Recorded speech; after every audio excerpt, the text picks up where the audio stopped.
TSR study পয়েন্টে সকলকেই স্বাগত। আজকের ভিডিওতে দ্বিতীয় পর্যায়ক্রমিক মূল্যায়ন 2025 সালে পঞ্চম শ্রেণীর পরিবেশ বিজ্ঞান বিষয়ের এক্সের নমুনা প্রশ্নপত্র উত্তর সহ আলোচনা করব।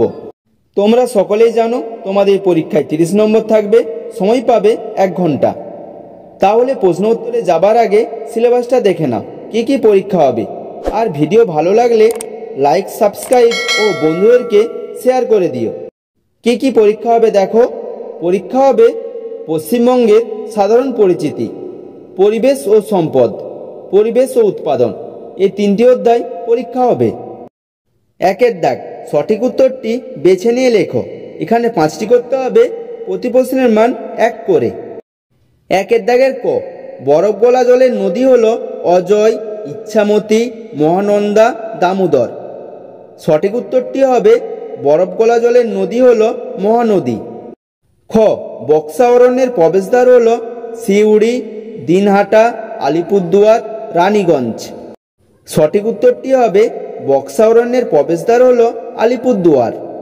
গ, সুন্দরবনের পশ্চিমবঙ্গের অংশটায় 120টি, 135টি, 142টি দ্বীপ আছে।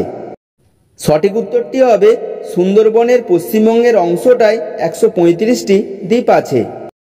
ঘ, লুপ্তপ্রায় মাছ হলো রুই, সরপুঁটি, কাতলা, চিংড়ি। সঠিক উত্তরটি হবে লুপ্তপ্রায় মাছ হলো সরপুঁটি। নেক্সট কোশ্চেন, স্বাধীন ভারতের প্রথম শিক্ষামন্ত্রী হলেন সর্বপল্লী রাধাকৃষ্ণন, আবুল কালাম আজাদ, বি.আর. আম্বেদকর। সঠিক উত্তরটি হবে স্বাধীন ভারতের প্রথম শিক্ষামন্ত্রী হলেন আবুল কালাম আজাদ। নেক্সট কোশ্চেন, তিতুমির, সিধু, বিরসা মুন্ডা বাঁশের কেল্লা বানিয়েছিলেন। সঠিক উত্তরটি হবে তিতুমির বাঁশের কেল্লা বানিয়েছিলেন। 2-এর দাগ, শূন্যস্থান পূরণ করো। এখানে 5টি করতে হবে, প্রতি প্রশ্নের মান 1 করে। 2-এর দাগের ক, আমেশ্বর বলা হয় ড্যাশকে। উত্তর হবে আমেশ্বর বলা হয় মালদাকে। খ, ছৌ নাচের জন্য বিখ্যাত ড্যাশ জেলা। উত্তর হবে ছৌ নাচের জন্য বিখ্যাত পুরুলিয়া জেলা। গ, মিহিদানার জন্য বিখ্যাত ড্যাশ জেলা। উত্তর হবে মিহিদানার জন্য বিখ্যাত বর্ধমান জেলা। ঘ, জওহরলাল নেহরুর জন্মদিনটি ড্যাশ হিসাবে পালিত হয়। উত্তর হবে জওহরলাল নেহরুর জন্মদিনটি শিশু দিবস হিসাবে পালিত হয়। নেক্সট কোশ্চেন, জলপাইগুড়ি জেলার অভয়ারণ্য বা বনটির নাম হলো ড্যাশ। উত্তর হবে জলপাইগুড়ি জেলার অভয়ারণ্য বা বনটির নাম হলো বক্সার বাঘবন।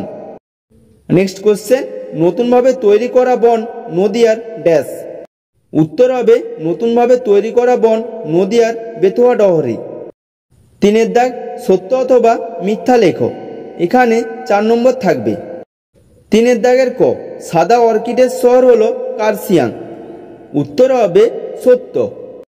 খ, তিস্তা তোরসা বৃষ্টির জলে পুষ্ট নদী। উত্তর হবে মিথ্যা, কারণ তিস্তা তোরসা বরফ গলা জলে পুষ্ট নদী, তাই এটি মিথ্যা। গ, মানুষের বুদ্ধি হলো একটি সম্পদ। উত্তর হবে সত্য।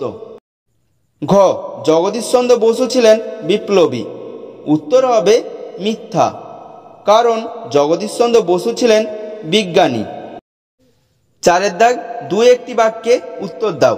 এখানে 5টি করতে হবে, প্রতি প্রশ্নের মান 2 করে। 4-এর দাগের ক, ভারতের সবুজ বিপ্লব বলতে কি বোঝো? উত্তরটা দেখো, সার কীটনাশক ব্যবহার বাড়ার পাশাপাশি কিছু কিছু অব্যবহৃত জমিও কাজে লাগানো শুরু হলো। এভাবে আমরা মোটামুটিভাবে নিজেদের দরকার মতো খাদ্য নিজেরাই উৎপাদন করে নিতে শিখলাম। এই ঘটনাকে ভারতের সবুজ বিপ্লব বলা হয়। খ, শ্বাসমূল ও ঠেসমূল কাকে বলে? উত্তরটা দেখো, শ্বাসমূল সুন্দরবনের নোনা মাটিতে এক ধরনের গাছ জন্মায়, যার মূল মাটি থেকে ওপরে ওঠে। এই মূলের সাহায্যে গাছ বাতাস থেকে অক্সিজেন নেয়। এই ধরনের মূলকে বলে শ্বাসমূল।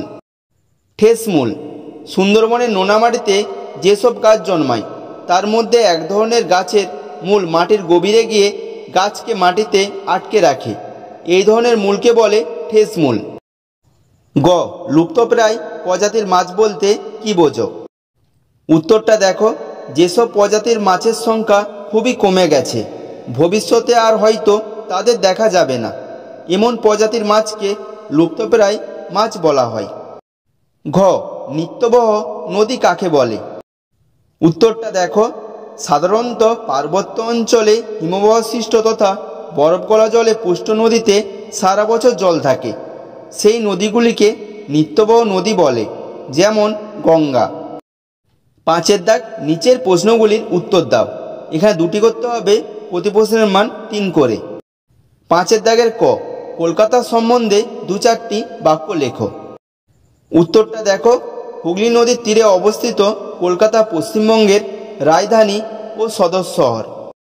একাধিক বিশ্ববিদ্যালয়, medical college, Rajbhavan, Vidhansabha, Victoria Memorial, Shaheed Minar, museum, Eden Garden, metro rail এবং বিমানবন্দর এই শহরে অবস্থিত।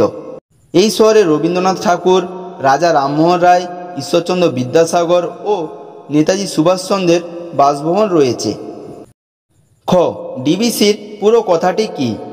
ডিবিসি তৈরি করার সময় কি ঠিক করা হয়েছিল? উত্তরটা দেখো, ডিবিসির পুরো কথাটি হলো দামোদর ভ্যালি কর্পোরেশন। ডিবিসি তৈরি করার সময় ঠিক করা হয়েছিল দামোদর নদী দিয়ে গড়িয়ে আসা বর্ষার জল জমিয়ে রাখা হবে। এই জন্য পশ্চিমবঙ্গ সীমান্তের কাছে অনেকগুলি জলাধার তৈরি করে সেখানে জল আটকে রাখা হবে। এর ফলে বন্যা হতে পারবে না এবং এই অঞ্চলে সারা বছর চাষের জন্য জল পাওয়া যাবে। গ মাতঙ্গিনী হাজরাকে মানুষ শ্রদ্ধা করেন কেন ও কি নাম দিয়েছেন? উত্তরটা দেখো, মাতঙ্গিনী হাজরা গান্ধীজির মতোই অসংখ্য মানুষকে একজোট করে লড়াই করেছিলেন। ইংরেজরা ভয় দেখিয়েছিল, তবু তিনি লড়াই ছাড়েননি, তাই তাকে শ্রদ্ধা করে মানুষ নাম দিয়েছিলেন গান্ধী বুড়ি।